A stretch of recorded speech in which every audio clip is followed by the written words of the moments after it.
Hey everybody, I'm going to try to do a live video here from Colorado. The internet is sketchy, so if this, you know why. But I am 4 days into my Colorado Trail trip. Um, and I am in a motel, because it is snowing outside.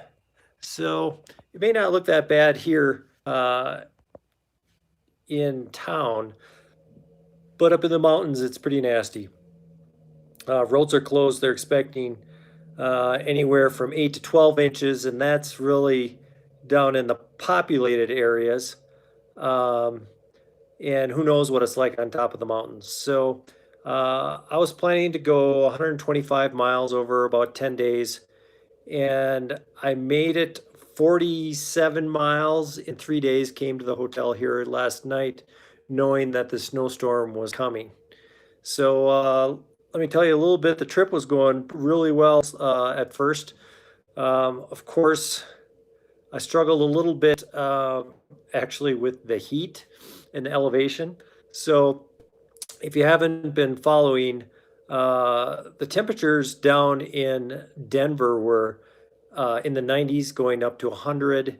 Up here at elevation, it was probably 75 or so, which to me, it always feels like it's 20 degrees hotter than it is outside when I'm hiking and working. So I struggle a little bit with the heat. Thanks for the beard, Miyagi. Um, but it was going all right. Of course, I was questioning why I like backpacking when you're climbing up a 2,000 foot elevation gain. Uh, every time I go up one of those hills, honestly, I think like I want to quit backpacking. But then I get to the top and I'm like, oh yeah, this isn't so bad. This is fun. So anyway, first, I went up a 2,000 foot climb. I think it was Georgia Pass. Then yesterday was another 1,200 foot climb, and it was pretty steep, but it was going all right. Yes, I am hiding from the snow. So anyway, I have a hotel room here for a couple days. 8 to 12 inches of snow. Might be more up on the mountains, and it's super windy. So um, I don't know. I feel like a quitter. Last year I had to quit hiking because I was stupid and pushed myself too hard and got heat exhaustion. But this year it's 18 inches and higher elevations. Great. So, I go camping, I go hiking in the winter in the snow, not a problem. But when you're up in a higher elevation, up in a mountain, it's a totally different ballgame. Uh, my buddy Toots and I were up on a mountain. What's the mountain called? Chavano. We are up in Chavano a couple years ago with Chuck, and the wind kicked up on that saddle, and it's something that I hadn't seen before. Where it's 40-mile-per-hour winds, and it was raining, and there's no way. Tomorrow I have to do. Well, my next spot was to go up a 3,000 foot incline on a pass right between Breckenridge and Copper Mountain Resort. So um, that ain't gonna happen. I've got my trail runners that are tearing. They're not waterproof. They're mostly mesh. So I don't know. I I I I don't think that's a good idea. I know another guy that I met on the trail. He's through hiking now. If I was through hiking, it'd be a completely different deal, because I think probably if I waited 4 or 5 days, it'd be fine to go up there. But I've already got 300 bucks plunked into this motel, and I only have a certain amount of vacations. So I don't know. I'm waiting until tomorrow morning. I'm going to call my brother tomorrow and let him know the game plan. Another problem is where I had to go, for parking my car where I started. It's at the beginning of segment 5. It's near Kenosha Pass, and you go out on a bumpy, crappy gravel road for like 11 miles, 12 miles. It took me 45 minutes to drive down the road when there wasn't any snow.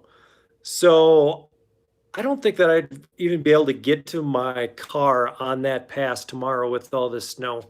So I'm probably gonna have to wait at least till Thursday. And the good news is I just got a car with all-wheel drive. So here, so that's great news for them. This blizzard, huge forest fires where the smoke was. I couldn't really see it the first couple days, but coming into Breckenridge yesterday, it was really bad where it was hard to breathe. In town, you couldn't hardly see anything. When I was up at elevation, uh, the view was skewed and you couldn't really see that well. So this will help that. But they're saying in Denver, within 24 hours, the temperature dropped 50 degrees. So um, that's pretty incredible. But anyway, uh, yeah, it looks like I'm in the Midwest. I'm not worried about this. It's more up there that I'm worried about. The mountains are supposed to be up there, but you can't see them. And, you know, there's two things. Okay. Just tomorrow, I could walk through snow, but the winds scare the heck out of me. And if I have another 80 miles to go, that's when the walking in the snow and the wet feet and the camping with cold feet is really a concern. So, anyway, I'm just kind of babbling now, but thanks for everybody that kind of let me talk this through. Who knows? There could be a miracle and it's 50 degrees warmer tomorrow and all the snow's gone. Who knows? But anyway, live to fight another day. I'd rather be smart and look stupid than be stupid and be dead. So anyway, I will have a video out on this trip here in a couple weeks. I do have a couple of trips coming up here. One with this strange guy named Miyagi who keeps on commenting here on this video, down to the Smoky Mountains. Just have to figure out my transportation because that's a long ways away for a 4-day hike. But that should be fun. And actually in November, Miyagi, myself, Mule, and Rusty got a permit to do the rim to rim to rim in the Grand Canyon. So I'm expecting it's going to look a little bit like this when we're on that trip. But I'll be planned for it and have some warmer clothes and be prepared for it. But I do have to camp in a tent. A tent. A tent. Did you hear me? A tent. I don't want to sleep in a tent. But I just plunked $600 down for a duplex and another $150 for a sleeping pad. So I'm to the point with camping gear where it's like, go big or go home. Maybe that's a bad saying to say right now. I'm going home. I'm not going big. So anyway, those trips are coming up. So I have something to get this bed.